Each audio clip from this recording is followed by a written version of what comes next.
Good morning, children. As you all know that very soon you'll be taking your assessments. So after finishing lesson number 6, it's time for us to start revision. So today we will revise lesson number 2, that is the cell.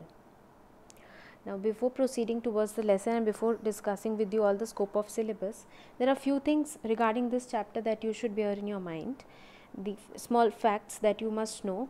The first simple microscope was made by Antony van Leeuwenhoek. Then the first compound microscope by Robert Hooke, and electron microscope by Knoll and Ruska. So these three names you must remember. Now before proceeding towards the chapter, first of all I would like to tell you the scope of syllabus, because I want you all to stick to the scope of syllabus while preparing for your assessment. So while studying this chapter, we have to consider cell, then protoplasm, basic differences between prokaryotic and eukaryotic cell, difference between an animal and plant cell, taking into consideration cell wall, centrosomes, vacuoles and plastids. Then we have to study cell theory, then main functions and structural details in general, okay, being very specific. We have to study about protoplasm, cytoplasm, cell wall, cell membrane, nucleus, nucleolus, mitochondria, endoplasmic reticulum, ribosome, Golgi bodies, plastids, lysosomes, centrosome and vacuole. Right, so first topic that we will revise is cell theory. Now this theory was given by Schleiden and Schwann, and third point was added by Rudolf Virchow. So this theory basically it can be covered in 3 points. The 3 points, all the 3 points are very important. First point says that the cell is the smallest unit of structure of all living things. And second point says that the cell is the unit of function of all living things. So we say this, that cell is the structure and function unit of life, right? So they have written it in 2 different parts. Third point says that all cells arise from pre-existing cells.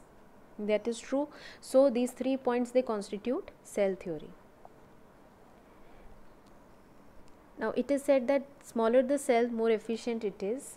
Why is it said so, and what is the reason behind it? It is very well explained in your book, and there are 2 reasons behind it. The first one says that different regions of a cell can communicate with each other rapidly for the cell to function effectively.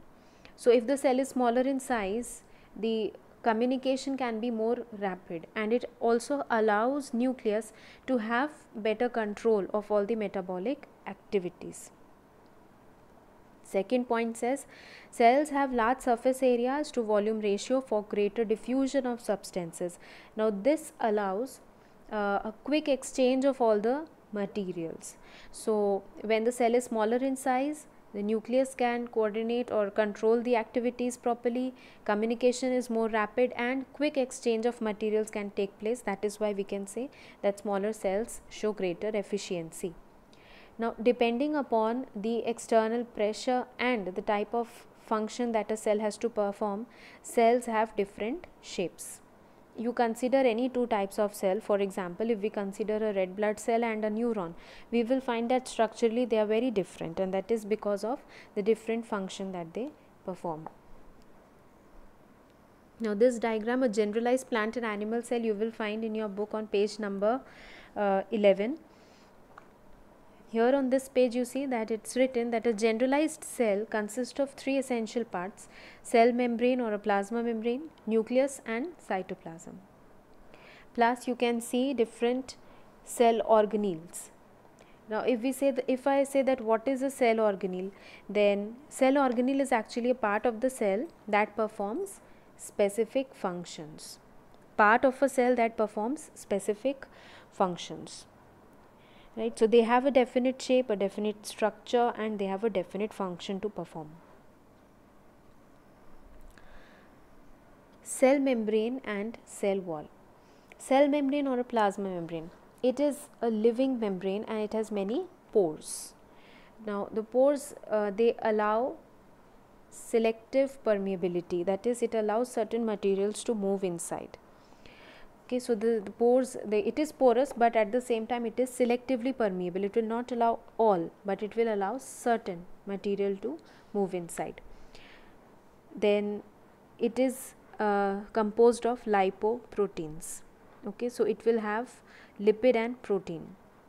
Now plant cells, in case of plants, this plasma membrane is surrounded by from the outer side, it is surrounded by one extra layer, that is of a cell wall. This cell wall is made up of cellulose, and it is a non-living wall, and it is quite rigid. It is freely permeable. So it is freely permeable means it allows all the material present in the solution to move inside. Alright, so the substances in a solution can easily enter the cell, or they can easily leave the cell, so there is full permeability. Now what is the function of cell wall? Cell wall it is present in order to provide and maintain shape of the cell, plus it provides rigidity to the cell. Next is your cytoplasm. The bulk of the cell is made up of a dense mass that is known as cytoplasm. Now this portion is actually the mass, the bulk that is present between plasma membrane and the nuclear membrane. Inside the nuclear membrane, the bulk that will be present is known as nucleoplasm. So the portion between plasma membrane and the nuclear membrane is covered by cytoplasm, and it forms the physical basis of all the metabolic activities that take place in the cell. If you just see the cytoplasm and chemically if you analyze, then you will find out that it is made up of organic substances. It will have carbohydrate, protein, vitamins, and a true solution of minerals. That is why we say that it forms the physical basis of all the metabolic activities. Now in the cytoplasm, both living as well as non-living structures are found. The living inclusions, they are called cell organelles. Now the cell organelle that we have to study is endoplasmic reticulum. Endoplasmic reticulum is an interconnected network of membrane lined channels, and it is a double membranous structure. It is connected with cell membrane in the outer end and with the nuclear membrane in the inner end. So it is connected, and it is found overall inside the cytoplasm. At some places ribosomes are attached to it, so it is at those places it is known as rough endoplasmic reticulum, and at some places it is without ribosomes, so there we say that smooth endoplasmic reticulum is present. So endoplasmic reticulum can be rough endoplasmic reticulum or smooth endoplasmic reticulum, depending upon whether ribosomes are attached to it or not. If ribosomes are attached, then the endoplasmic reticulum looks very granular, and we call it rough endoplasmic reticulum. Its main function is to form the cytoskeleton. Cytoskeleton means it is forming a supportive framework of the cell, and it also helps in synthesis of proteins and fats. Next cell organelle is ribosome. Now ribosome is known as the factory for the synthesis of proteins, right? So they are known as protein factories of the cell. So the protein synthesis occurs in the ribosome, and it is the smallest cell organelle. Either it will be found scattered in the cytoplasm, or we may find it attached with the endoplasmic reticulum, as I told you. The next important organelle is mitochondria. Now mitochondria is known as the powerhouse of the cell. Why? Because it is the place where energy is formed, energy in the form of ATP. So it is a granule like structure, or at places we will find it like a thread like structure. So it is double walled, and they have the inner wall, it is double walled. The inner wall will form finger like projections, and they are known as cristae. It is the site for cellular respiration and release of energy. As I told you that the energy is released here, and that too in the form of ATP. That is why they are known as powerhouse of the cell. The next organelle is Golgi apparatus. either we call it Golgi apparatus or Golgi bodies. Okay, it looks like a pile of flattened sacs, many sacs which are just one above the another.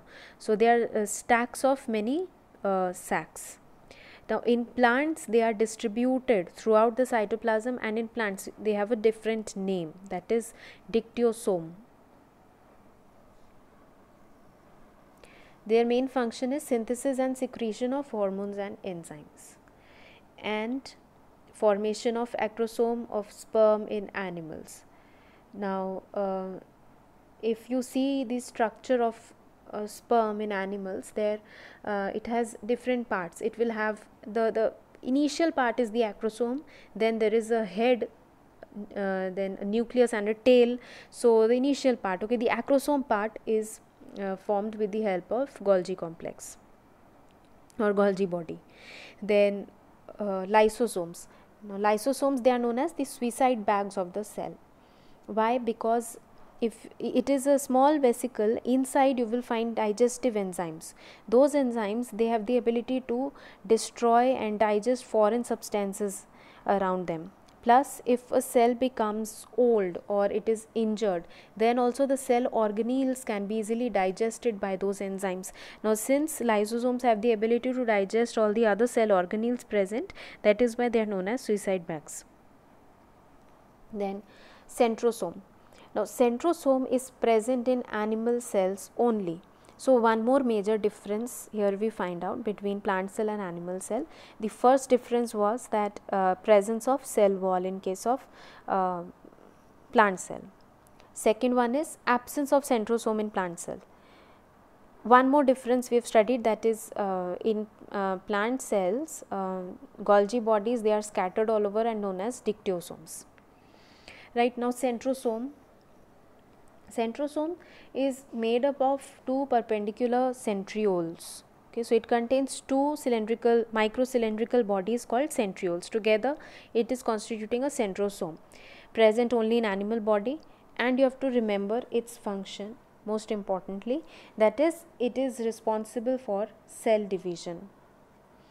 Plus it helps in formation of spindle fibers. Now there is this mitotic cell division, about which you will study in your next class and in detail, but for the time being you should know that cell division is a process, and in that process centrosome plays a very vital role.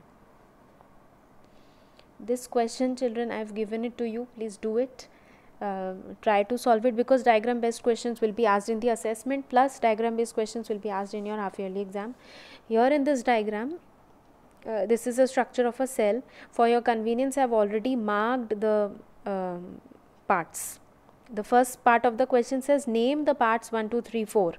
So I have already marked it. You only have to do the second and the third part. Second part is state the functions of parts 2 and 4. So you have to tell that what is the function of Golgi body and nucleolus. Third part of the question says draw a labeled diagram of organelle 5, that is ribosome. This type of question will be asked. Okay, it means diagram based questions will be asked. I will give you more questions in future for your practice. We will discuss about the other organelles in my next video. Thank you, children.